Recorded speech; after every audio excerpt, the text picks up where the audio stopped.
Você já entrou em casa e sentiu um peso, sem saber explicar? Aquela tensão que surge do nada, as brigas que começam sem motivo, o cansaço que não passa. E se eu te dissesse que o motivo pode estar diante dos seus olhos?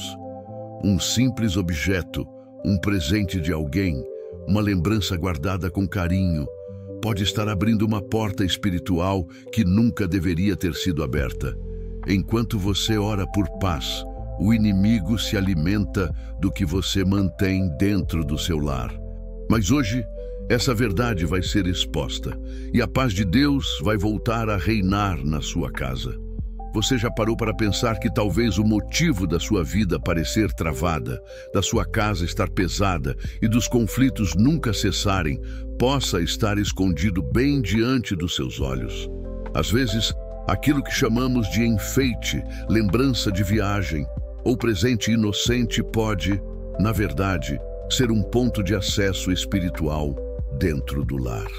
Isso pode soar estranho, até polêmico, mas é uma realidade ignorada por muitos cristãos. Enquanto você ora pedindo paz, o inimigo pode estar rindo, porque você está alimentando a presença dele através de objetos que carregam energias consagradas, maldições antigas e símbolos espiritualmente contaminados. O mais surpreendente é que muitas dessas coisas estão dentro de casa com aparência de algo bom. O mal raramente se apresenta de forma assustadora. Ele vem disfarçado de beleza, arte, cultura, exotismo. E quando o lar é dividido entre o sagrado e o profano, o céu não se manifesta plenamente. Não adianta buscar libertação se continuamos abrigando o que Deus mandou lançar fora. Muitos cristãos vivem batalhas espirituais diárias, mas ignoram que parte dessa luta acontece dentro de casa. O ambiente onde vivemos também é um altar. E se esse altar estiver dividido, as orações parecem não romper o teto. Às vezes, o peso que sentimos no coração não é emocional, é espiritual. Aquela angústia sem explicação, a confusão entre os membros da família, o cansaço sem motivo. Tudo isso pode ser reflexo de uma contaminação espiritual silenciosa. Muitos se preocupam em limpar a poeira dos móveis, mas se esquecem de limpar o invisível. O mundo espiritual é mais real do que o chão sob os nossos pés. Sabe aquele ambiente onde as brigas sempre começam? Ou aquele quarto em que ninguém dorme bem? Pode haver algo ali que está além do físico. Deus é espírito e a Bíblia revela claramente que existe uma guerra constante entre luz e trevas. Reconhecemos a sujeira que se acumula no chão, mas ignoramos o peso que alguns objetos lançam no ar. E esse peso pode afetar nossas emoções, nossa saúde espiritual e até física. O lar foi criado para ser um território da paz de Deus, mas muitos o transformam, sem perceber, em abrigo para influências contrárias à sua presença. Pode ser uma escultura bonita, uma lembrança de viagem, uma peça decorativa exótica. O problema não está na estética, mas no espírito por trás daquilo. A pergunta que devemos fazer é simples: este objeto glorifica a Deus ou contamina a casa? Pense no seu lar como uma estação espiritual. Cada coisa que entra nele é como uma antena. Algumas atraem a presença do Espírito Santo, louvores, a palavra aberta, a oração diária. Outras, infelizmente, atraem o oposto: medo, insônia, confusão. A fé não é apenas algo que se sente, é algo que se vive.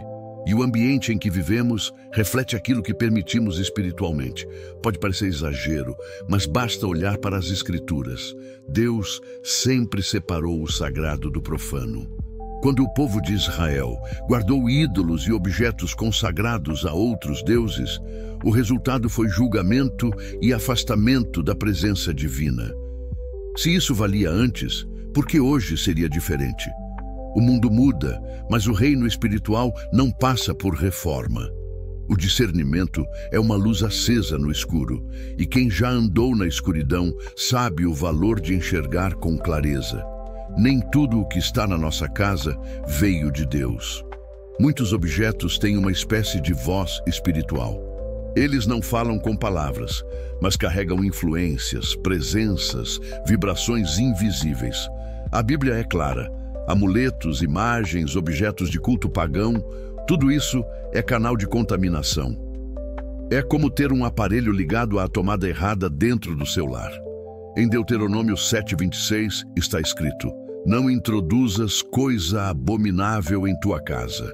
Há pessoas clamando por paz, mas dormindo ao lado de um amuleto. Fé requer coerência. Um lar consagrado a Deus não pode abrigar o que foi consagrado a outros deuses. Quando misturamos luz com trevas, a atmosfera espiritual se torna densa e a paz vai embora. Pense em casas onde há símbolos do zodíaco nas paredes, máscaras rituais, velas de rituais desconhecidos. Mesmo que pareça apenas decoração, espiritualmente, isso é como deixar convites abertos para a opressão entrar. A boa notícia é que Deus revela tudo àqueles que pedem discernimento. E a fé verdadeira exige ação.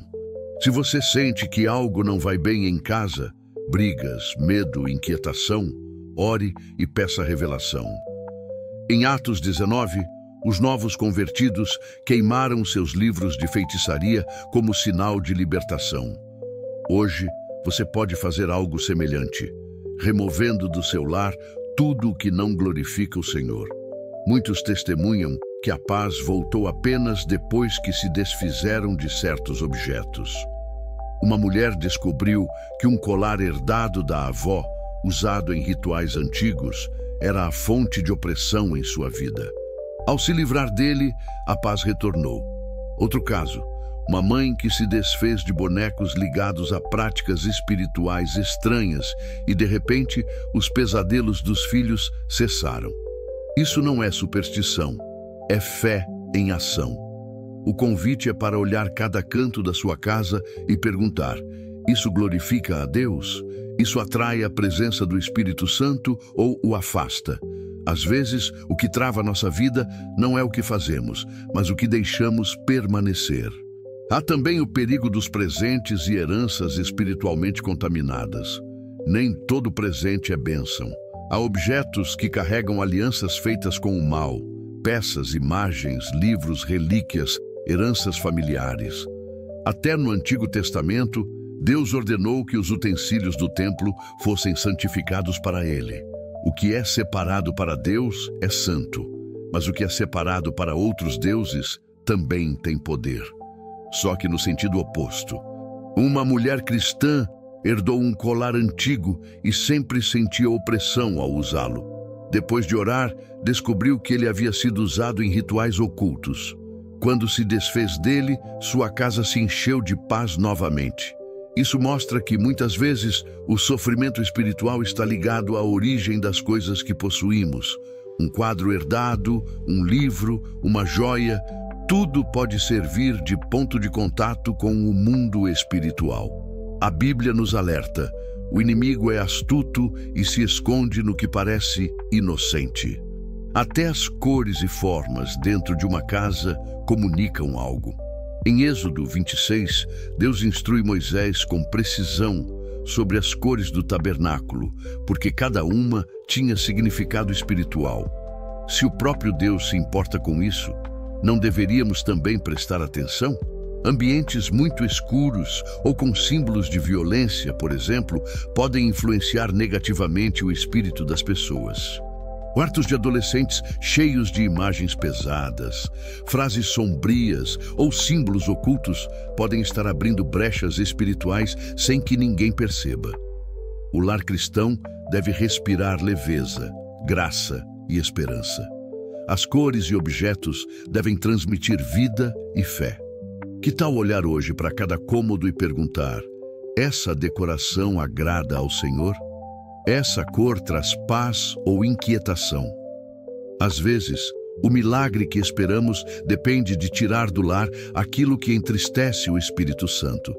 Há famílias que só encontram libertação quando decidem consagrar completamente a casa. Uma família, por exemplo, vivia tensões constantes. O filho tinha pesadelos, a filha crises de ansiedade e o casal brigava o tempo todo. Quando um pastor visitou o lar, discerniu que havia objetos espiritualmente contaminados, quadros herdados de parentes que praticavam ocultismo, livros esotéricos e brinquedos com figuras malignas. Ao fazerem uma limpeza espiritual, orarem e consagrarem tudo ao Senhor, a paz voltou. O ambiente foi transformado.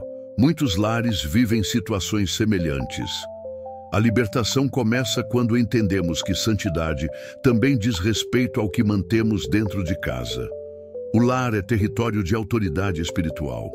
A Bíblia ensina que o homem é o sacerdote do lar e que a mulher é sua auxiliadora. Juntos, formam a linha de frente espiritual da família. Se os pais não exercem essa autoridade, o inimigo encontra espaço. A autoridade espiritual se manifesta com amor e firmeza. É dizer, aqui dentro, Jesus é o Senhor. É orar nos cômodos, ungir a casa, repreender o que está errado com sabedoria. Mesmo pais ou mães solteiros têm autoridade espiritual diante de Deus. O Senhor ouve suas orações. A Bíblia está cheia de exemplos de consagração de lugares. Josué declarou: eu e a minha casa serviremos ao Senhor. Deus disse a Salomão: escolhi e santifiquei esta casa, para que o meu nome esteja nela perpetuamente. A casa sempre foi um espaço de culto, presença e comunhão. Hoje, continua sendo. E se ela não for um lugar de paz e de presença divina, o que será? Consagrar a casa é um ato espiritual profundo. É dedicar cada cômodo, cada objeto, cada hábito. É dizer: Senhor, este lugar é teu. Reina aqui. Não é necessário ritual complicado, apenas fé, arrependimento e disposição. Peça ao Espírito Santo que revele o que precisa ser removido. Ele mostrará. Reúna os objetos suspeitos, ore sobre eles. Doe o que for neutro, destrua o que for contrário à palavra. Unja os cômodos, declare versículos, louve, deixe o ambiente se encher da presença do Senhor. Às vezes, o mais difícil é abrir mão de algo que tem valor sentimental, mas que espiritualmente não agrada a Deus. Há lembranças que precisam ser deixadas para trás para que o lar seja libertado. Renunciar dói, mas traz paz. Melhor perder um objeto e ganhar a presença divina do que guardar algo que atrai opressão. Sua casa deve ser um santuário, não um campo de batalha espiritual. Um lugar onde Deus tem liberdade para habitar, onde o Espírito Santo é bem-vindo e onde os anjos ministram paz. O inimigo só permanece onde há brechas. Quando o lar é consagrado, ele é obrigado a sair. Faça da sua casa um lugar de oração, louvor e palavra. Hoje mesmo tome a decisão, consagre, ore e retire o que entristece a presença de Deus. Você verá a diferença. A atmosfera vai mudar, a paz vai voltar e o próprio Deus fará morada no seu lar. No fim, o que Deus quer não é apenas uma casa arrumada, é um lar consagrado, um lugar onde a presença dele seja sentida no ar, onde cada canto exale paz, onde cada objeto conte uma história de fé. Quando tiramos do meio o que não glorifica o Senhor, abrimos espaço para o céu descer. A casa volta a respirar leveza, as orações voltam a ter força, o coração volta a ter descanso, porque onde Jesus é bem-vindo, o medo vai embora. Onde o Espírito Santo habita, não há trevas que resistam. Hoje, o seu lar pode ser esse lugar. Que cada parede seja testemunha da presença de Deus, que cada quarto seja um altar de adoração e que cada manhã comece com a certeza de que a paz voltou a morar aí, dentro de casa e dentro de você. Que o Senhor te abençoe, te guarde e faça do seu lar o reflexo da sua glória.